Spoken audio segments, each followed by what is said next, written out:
Her tribe branded her untouchable until a human defied their laws and claimed her as his own.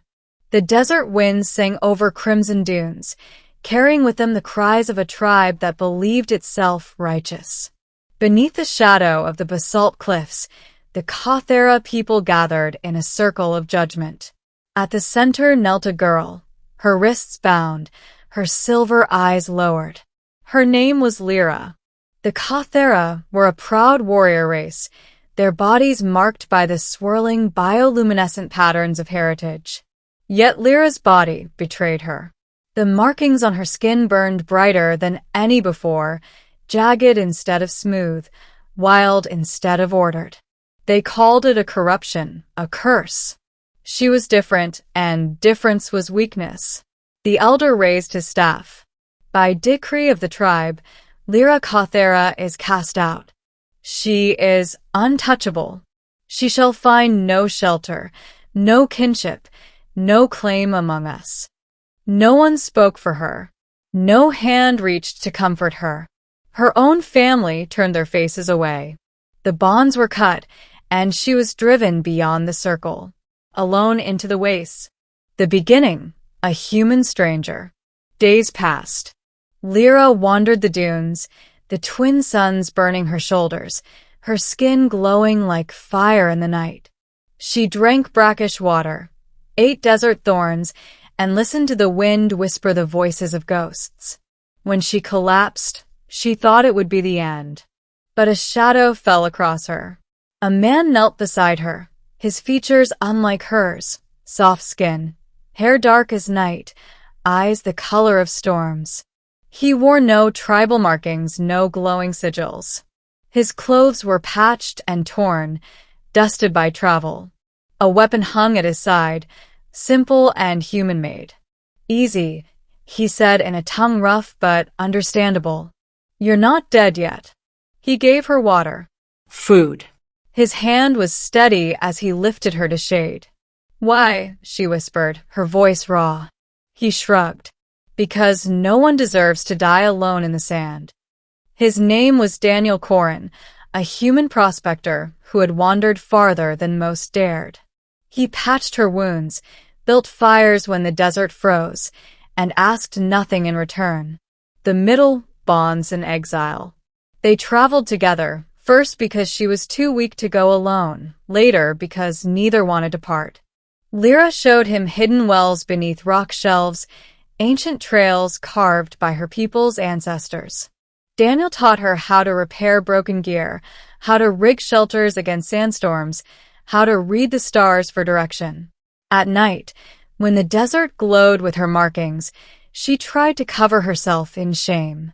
But Daniel only stared, not with fear, but with awe. "They told me I was cursed," she confessed once, her voice breaking. He touched the light on her arm gently. "They were blind. This isn't a curse. It's beautiful." Those words struck deeper than any blade. But peace never lasts. The Kothera tribe hunted her still. Rumors spread that the untouchable girl wandered with a human trespasser and that he had touched what was forbidden.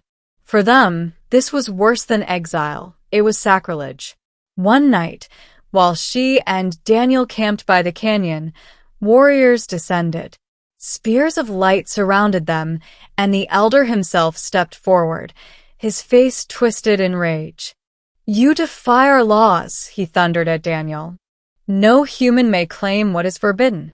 Daniel stood firm, rifle in hand though outnumbered 20-1. "She isn't yours to brand or discard. She chooses her path.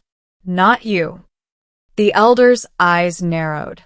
"Then you have chosen death." The revelation. The battle that followed was chaos. Daniel fought with grit and desperation, blasting through sand and smoke, shielding Lyra at every step. But even he could not stand forever.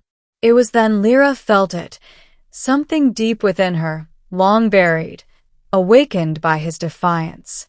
The markings on her body blazed like a living storm.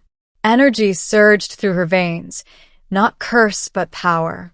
With a cry that echoed across the canyon, she unleashed it.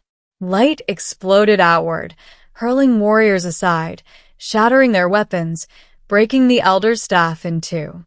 Silence followed. The Kothera stumbled back, eyes wide with terror. "She is more than we feared," one whispered. Daniel placed a hand on her shoulder, grounding her. She trembled, afraid of herself, but his voice was steady. "You're not cursed.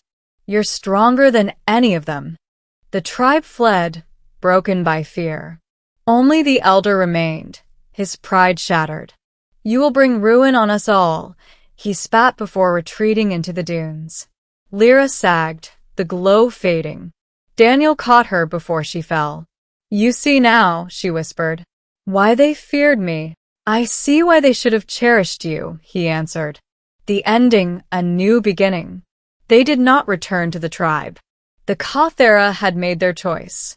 Instead, Lyra and Daniel wandered farther, across new worlds and old ruins. Together they found others cast aside, outcasts, rebels, misfits, and built something new from the broken pieces. Word spread. Some called Lyra a goddess, others a heretic. But those who joined her knew the truth. She was neither curse nor savior, only a woman who had been denied her place, and who had found one instead with a human who defied every law to stand at her side. Years later, when her people begged her to return, she refused their throne. "I am not your untouchable," she said. "I am not your curse. I am Lyra Kothera, and I walk with him." And beside her stood Daniel, the man who had broken every law, not for power, not for glory, but for love. Together, they carved a legend into the stars, proof that sometimes what a tribe casts away becomes the very heart of a new world.